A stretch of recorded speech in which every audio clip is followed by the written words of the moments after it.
Let's talk about Bitcoin. Bitcoin is right now sitting at $105,000, $105,000, 269. And the overall situation of Bitcoin is now a bit tricky in a sense that while we have turned 1 week red. So if you look at Bitcoin on weekly, sorry, I hope you didn't see any porn sites.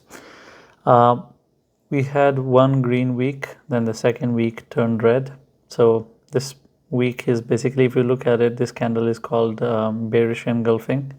So you had a green week, but this is bigger in size, so it engulfs it, and it is on weekly, so it has some water to it. It's not totally useless.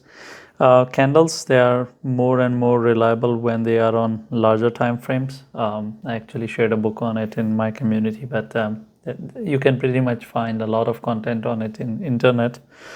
But if we talk about this thing on daily, things are really tricky because Bitcoin still is trying its best to not fall down to our first area of interest, which is the area of 102,500.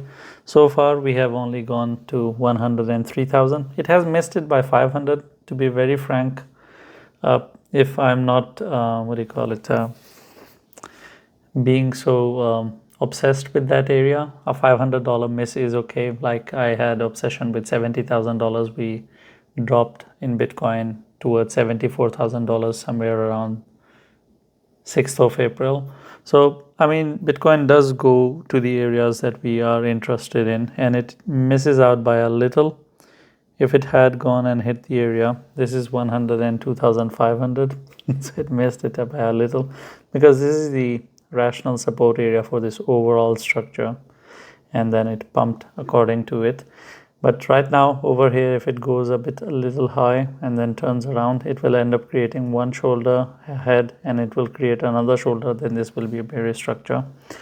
And again, the overall situation of Bitcoin has not changed. The only thing that has happened is that we have a support at 102,500. It's sitting at 105, and the target is 110. So it's kind of it's closer to the support area, but it's a bit far from it. So it's kind of a middle area, and I wouldn't be touching Bitcoin if I'm a Bitcoin lover. I wouldn't touch it until I see it around 102,500. Like if I'm in love with it, I would have purchased it at 103, but not at 105. It makes no sense whatsoever. And that's pretty much it. That's pretty much it with Bitcoin. There is no clarity in terms of direction. Of course, we didn't conquer 110. That gave us a clarity that 120 is missing. So we knew that Bitcoin is going to go down. It did go down from 111,000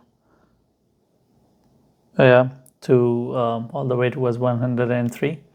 But over here, things are now tricky because we need to lose 102,500 for more than 2 days, close 2 daily candles, then we can start the downward journey. If that is not happening, Bitcoin can really fuck everything up and annoy you by staying around these ranges for quite a while, and you can really get pretty much pissed off.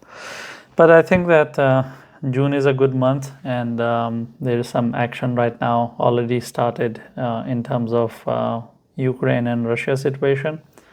On 2nd of June, they are going to have peace talks, but before that, Ukraine attacked Russia. So things are going to get really tricky because the news said that Russia has lost $7 billion to this overall attack. So I think that it will pretty much play out with the overall game plan we had for month of June. But we will see how things cook. But on the basis of TA, the clarity is missing because yes, it's not going to go up to $120,000.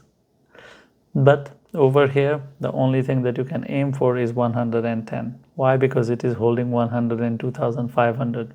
So yes, while we continue to talk about the upper area, we still need to keep in mind that only after losing 102,500, we can start talking about 97,300. If Bitcoin doesn't lose this area, there is no point of going downward. The only thing you can talk about is going up, and that's everything about Bitcoin. Thank you for watching the video. If you have any questions or I have touched on a topic and you expect me to explain a bit more, I'll try my best to explain that to you in the comments. Leave a comment, and I'm not going to tell you to like and subscribe, because if you're not interacting with the video, or if you're not subscribed, you're not going to see all the 10 videos that I make every day. You're going to miss out on it, and I think you are educated enough to understand what to subscribe and what not to, because if you want to miss out on it, then why not? It's for your own good, and you should know better what is good for you.